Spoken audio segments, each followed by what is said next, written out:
नमस्कार दोस्तों, कैसे हैं आप सब। मैं एक बार फिर से आप सबका आपके अपने YouTube चैनल ललित क्लासेस पर स्वागत करता हूं। तो दोस्तों, आज की इस वीडियो में हम पढ़ने वाले हैं आपका क्लास 10th का सिविक्स का यानी लोकतंत्र का आपका चैप्टर नंबर 6 जो कि है राजनीतिक दल। ये जो है हम पढ़ने वाले हैं। मैं जो हूँ आपके लिए इम्पोर्टेंट नोट्स लेकर आया हूँ इस चैप्टर के, बिल्कुल एकदम प्रॉपर नोट्स हैं और वो भी बिल्कुल फ्री। तो वीडियो के साथ बने रहिए। और हाँ, मैं आपको एक और बात बता दूं कि ये जो नोट्स हैं वो हिंदी मीडियम में हैं। हिंदी मीडियम में अगर आपको इंग्लिश मीडियम में नोट्स चाहिए तो आप मुझे कमेंट कर सकते हैं, मैं आपको इंग्लिश मीडियम में नोट जो है वो प्रेफर करा दूंगा। तो चलिए वीडियो को शुरू करते हैं। लेकिन उससे पहले मैं आपको एक और बात बता दूं कि ये जो है वो वीडियो नोट्स की है। अगर आपको इसकी प्रॉपर वीडियो फुल वीडियो देखनी है चैप्टर की, तो आप जो हो वो डिस्क्रिप्शन में मैंने लिंक दिया हुआ है, वहाँ से जो है पूरा चैप्टर आप देख सकते हैं और पूरा चैप्टर आप बारीकी से समझ सकते हो। ये तो चलिए, चैनल पर नए हैं तो चैनल को सब्सक्राइब करके बेल आइकन को प्रेस कर दीजिए ताकि हमारे आने वाली वीडियोस की नोटिफिकेशन आपको मिलती रहे। तो चलिए वीडियो को शुरू करते हैं। तो यहाँ पर जो हमारा सबसे पहला पॉइंट आता है, तो सबसे पहले हम क्या पढ़ेंगे, हमारे देश में जो भी राजनीतिक दल है, जैसे कि नाम से पता चल रहा होगा चैप्टर का नाम है राजनीतिक दल। तो राजनीतिक दल जितने भी हैं हमारे देश में उन सब के बारे में पढ़ेंगे। तो सबसे पहला जो राजनीतिक दल आता है वो है भारतीय राष्ट्रीय कांग्रेस, जो कि 1885 में गठित हुआ है। यानी ये जो है बहुत पुराने जो भी राजनीतिक दल हैं उनमें से एक है, जिसे हम कांग्रेस भी कहते हैं यहाँ पर। उसके बाद इसका एजेंडा क्या था, यानी इसका जो निर्माण था वो क्यों किया गया, इसका जो मेन मोटिव है वो क्या है। तो इस दल ने धर्मनिरपेक्षता और कमज़ोर वर्गों तथा अल्पसंख्यक समुदायों के हितों को अपना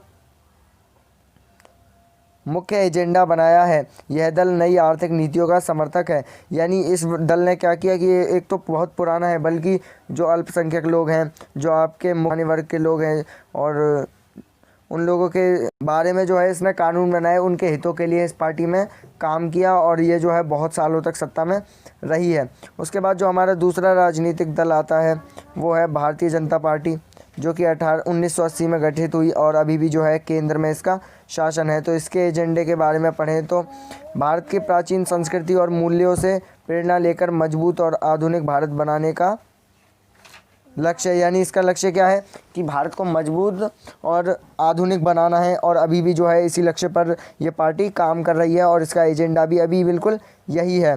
पार्टी जम्मू कश्मीर को क्षेत्रीय और राजनीतिक स्तर पर विशेष दर्जा देने के खिलाफ है। यह देश में रहने वाले सभी धर्म के लोगों के लिए समान नागरिक संहिता बनाने और धर्मांतरण पर रोक लगाने के पक्ष में है। यानी ये जो पार्टी है वो ये उस चीज़ के खिलाफ है कि जो आपका जम्मू कश्मीर है उसको विशेष दर्जा ना दिया जाए। और अभी जो है इसने, अगर फ़िलहाल की बात करें तो इसने इस एजेंडे को पूरा कर लिया है और इसने धारा 370 को हटा दिया है और उसको केंद्र शासित प्रदेश बना दिया है जम्मू कश्मीर को। उसके बाद जो हमारी नेक्स्ट पार्टी आती है जो कि है बहुजन समाज पार्टी, जो कि 1984 में गठित हुई बहुजन समाज पार्टी। तो पार्टी साहू महाराज, महात्मा फूले, पेरियर, रामास्वामी नायकर और अंबेडकर के विचारों और शिक्षाओं से प्रेरणा लेती है। यानी ये पार्टी किस लिए किसके विचारों पर प्रेरणा लेती है, महात्मा फूले, पेरियर और ख़ासकर अंबेडकर जी के ऊपर जो है ये प्रेरणा लेती है उनसे और उनके नक्शे कदमों पर चलती है। और ये पार्टी किस लिए काम करती है, दलितों और कमज़ोर वर्ग के लोगों के कल्याण और उनके हितों की रक्षा के मुद्दों पर सबसे ज़्यादा सक्रिय है। यानी ये जो पार्टी है जिसके अभी अध्यक्ष मायावती हैं, ये पार्टी दलितों के लिए काम करती है और जो कमज़ोर वर्ग के और जो नीची जाति के लोग हैं उनके लिए ये काम करती है। उसके बाद जो हमारी नेक्स्ट पार्टी आती है जो कि हमारी है भारतीय कम्युनिस्ट पार्टी मार्क्सवाद, यानी भारतीय कम्युनिस्ट पार्टी मार्क्सवाद, जो कि 1964 में गठित हुई। तो इसका एजेंडा क्या था, मार्क्सवाद, लेनिन और लेनिनवाद में आस्था, मार्क्सवादी समाजवाद, धर्मनिरपेक्षता और लोकतंत्र की समर्थक तथा साम्राज्यवाद और सांप्रदायिकता विरोधी। यानी ये जो पार्टी है उन चीज़ों का विरोध करती है जो कि धर्मनिरपेक्षता के खिलाफ है। यानी हमारे देश में बहुत सारी जो धर्म के अलग अलग रूप हैं उनको जो है ऊंचा नीचा मानना ये गलत है, इसके खिलाफ़ है। और उसके बाद ये लोकतंत्र की समर्थक है, समाजवाद की समर्थक है और लेनिनवाद में इसकी आस्था है। यानी धर्म बदलाव को ये मानती है कि हाँ चलो ठीक है। यह पार्टी भारत में सामाजिक आर्थिक न्याय का लक्ष्य साधने में लोकतांत्रिक चुनावों को सहायक और उपयोगी मानती है। यानी यह पार्टी जो भी भारत में सामाजिक और आर्थिक रूप से जितने भी न्याय हो रहे हैं और उनके लक्ष्य हैं, इन सबको क्या मानती है, लोकतंत्र चुनावों में सहायक। यानी जो भी हमारे लोकतंत्र में चुनाव हो रहे हैं, अगर मैं आपको बताऊं तो जो भी हमारे लोकतंत्र में चुनाव हो रहे हैं उनकी वजह से ही तो ठीक से कानून चल रहे हैं, सभी पार्टी ठीक से काम कर रही है। तो ये क्या मानती है कि लोकतंत्र चुनावी सहयोगी हैं। उसके बाद हमारी जो नेक्स्ट दल आता है जो कि हमारा है भारतीय कम्युनिस्ट पार्टी, जिसका गठन 1925 में हुआ। और मैं आपको बताऊं कि ये जो भारतीय कम्युनिस्ट पार्टी है इसी से निकल कर अभी जो हमने ऊपर पार्टी पढ़ी वो बनी। क्या यहाँ पर आप देख सकते हैं भारतीय कम्युनिस्ट पार्टी मार्क्सवाद, यानी 1964 में, पहले 1925 में ये दल बना। उसके बाद 1964 में ये दोनों दल अलग हो गए और 1964 में इस नए दल को बनाया गया।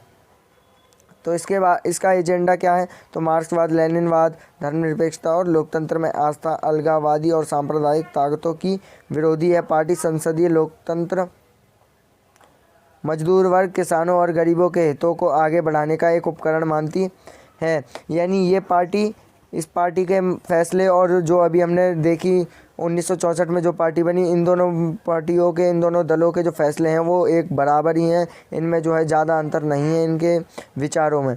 तो ये दोनों पार्टी लगभग एक तरह से जो है वो काम करती हैं। उसके बाद जो हमारा अगला दल है वो है राष्ट्रवादी कांग्रेस पार्टी, जो कि 1999 में गठित हुआ है। तो इसका एजेंडा क्या था मेन, लोकतंत्र, गांधीवादी, धर्मनिरपेक्षता, समता, सामाजिक न्याय और संघवाद में आस्था। यानी ये जो पार्टी थी वो गांधीवादी थी, गांधी जी के नक्शे कदम पर चलती थी, उनके विचारों पर चलती थी। उसके बाद इसमें सामाजिक न्याय है और ये जो है संघवाद के साथ है और संघवाद की में आस्था रखती है। वह पार्टी भारत में जन्मे नागरिकों के लिए आरक्षण चाहती है। और इस पार्टी का क्या कहना है कि जो आरक्षण है ये नागरिकों के लिए, यानी देश में जो पिछड़ी जाति के लोग हैं, जो अल्पसंख्यक हैं, उनके लिए ये क्या चाहती है, आरक्षण की मांग करती है ये हमेशा से। उसके बाद अब हमारे जो राजनीतिक दल थे वो तो अब इतने ही थे। उसके बाद हमारे जो पॉइंट्स हैं चैप्टर में मेन तो उनको पढ़ लेते हैं। तो राजनीतिक दल का अर्थ है एक ऐसा संगठित समूह जो चुनाव लड़ने और राजनीतिक सत्ता प्राप्त करने के उद्देश्य से काम करती है। यानी राजनीतिक दल का क्या अर्थ है कि एक ऐसा समूह जो चुनाव लड़ता है, उसके बाद जो अगर वो जीतता है तो वो पूरे नागरिक उस समूह पर सत्ता अपनी कायम करता है और उनके हितों के लिए काम करता है, उसे हम क्या कहेंगे, राजनीतिक दल। उसके बाद जो हमारा नेक्स्ट पॉइंट आता है राजनीतिक दल के 3 प्रमुख हिस्से। यानी राजनीतिक दल जो है वो 3 हिस्सों में बटा हुआ है और ये 3 हिस्से ज़रूर होते हैं किसी भी राजनीतिक दल में। सबसे पहला होता है नेता, यानी नेता तो ज़रूर होगा किसी भी राजनीतिक दल में, कोई भी दल है आपका उसमें नेता तो ज़रूरी है। उसके बाद सक्रिय नेता, यानी जो उसके सदस्य हैं, जो भी सक्रिय यानी जो छोटे नेता हैं वो सब उसके सदस्य हैं, वो भी चुनाव लड़ेंगे और अपनी सीटों पर विजय कायम करने की कोशिश करेंगे। उसके बाद अनुयायी या समर्थक, अनुयायी यानी उनके परिवार वाले, उनके जो समर्थक हैं वो उनसे वोटों की मांग करेंगे और उनसे कहेंगे कि आप जो है हमारा ऐड करो या फिर हमारे समर्थक बनो। उसके बाद जो हमारा नेक्स्ट पॉइंट आता है, चौथा पॉइंट, जो कि हमारा अधिकांश लोकतांत्रिक देशों में चुनाव राजनीतिक दलों द्वारा खड़े किए गए उम्मीदवारों के बीच लड़ा जाता है।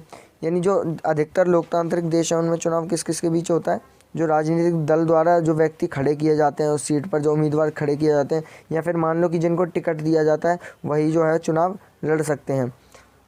उसके बाद जो हमारा नेक्स्ट पॉइंट आता है, दल अलग अलग नीतियों और कार्यक्रमों को मतदाताओं के सामने रखते हैं और मतदाता अपनी पसंद की नीतियों और कार्यक्रमों का चुनाव करते हैं। यानी सबसे पहले क्या करते हैं जो राजनीतिक दल हैं वो उनकी जो भी नीतियां हैं, जो भी उनके फैसले हैं, आगे जाकर वो अगर जीत गए वो फैसले लेंगे, क्या क्या फैसले वो लेंगे, उन सब पर क्या करते हैं कि जनता को वो बताते हैं। उसके बाद जनता को जिस पार्टी के फैसले, जिस दल के फैसले पसंद आते हैं, जिस दल की नीतियाँ पसंद आती हैं, जनता उसी को वोट देती है और उसके बाद उसे जो है सत्ता में ले आती है। उसके बाद जो हमारा नेक्स्ट पॉइंट है, दल देश के कानून निर्माण में निर्णायक भूमिका निभाते हैं, संविधान संशोधन में भी इनका योगदान होता है। यानी जो हमारा संविधान बदलता है, संविधान देश के कानून का पालन हो, उसका निर्माण हो, इसमें राजनीतिक दल विशेष भूमिका निभाते हैं, क्योंकि राजनीतिक दलों को तो निर्णय लेना है कि कैसे जो है वो संविधान में संशोधन कैसे करना है, क्या कानून लाना है, वो सब राजनीतिक दलों के हाथों में होता है।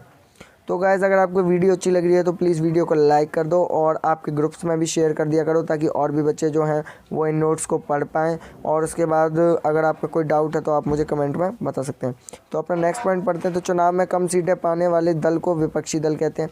यानी एक तो सत्ता में आ गया, बाकी जो बचा उसे हम क्या कहेंगे, विपक्षी दल कहेंगे। और ये जो है सरकार की नीतियों में जो है अगर वो कुछ गलत करती है तो जनता को बताएगा कि इन्होंने क्या गलत किया। उसके बाद जो हमारा नेक्स्ट पॉइंट आता है, भारत में चुनाव आयोग द्वारा पंजीकृत दलों की संख्या 750 से ज़्यादा है। यानी चुनाव आयोग ने जिन 7 दलों को मान्यता दी है उनकी संख्या कितनी है, 750। यानी 750 दल जो हैं वो पंजीकृत हैं चुनाव आयोग द्वारा और वो चुनाव लड़ सकते हैं। उसके बाद जो हमारा नेक्स्ट पॉइंट है, कई देशों में केवल एक ही दल को सरकार बनाने और चलाने की अनुमति है। यानी कई देशों में क्या है कि एक ही दल है वो अपनी सरकार बनाएगा, चलाएगा, वही जो है सारे देश के जितने भी निर्णय सब लेगा। और कहीं कहीं तो ऐसा है कि एक दल भी नहीं होता, खाली एक व्यक्ति होता है, वही अपनी इच्छा जाहिर करता है।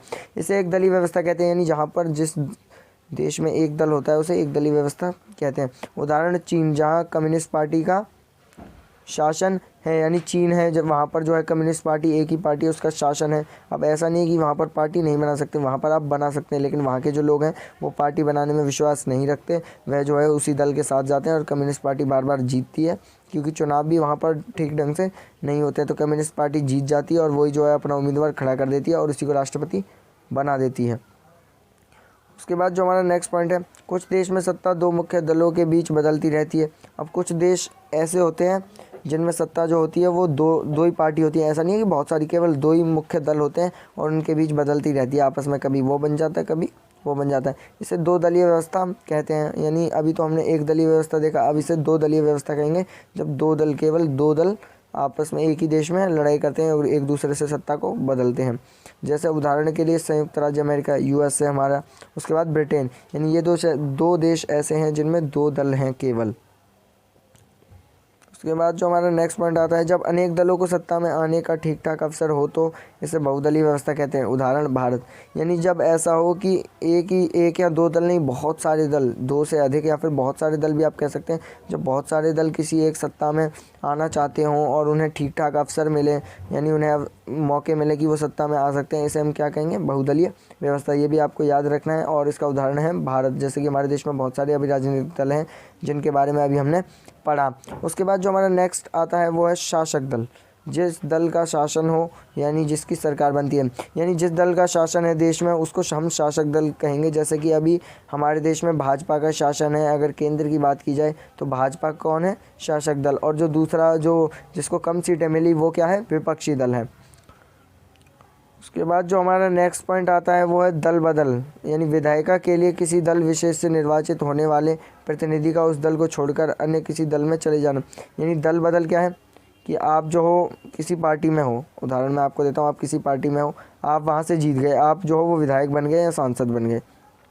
उसके बाद आपने उस पार्टी को छोड़ दिया।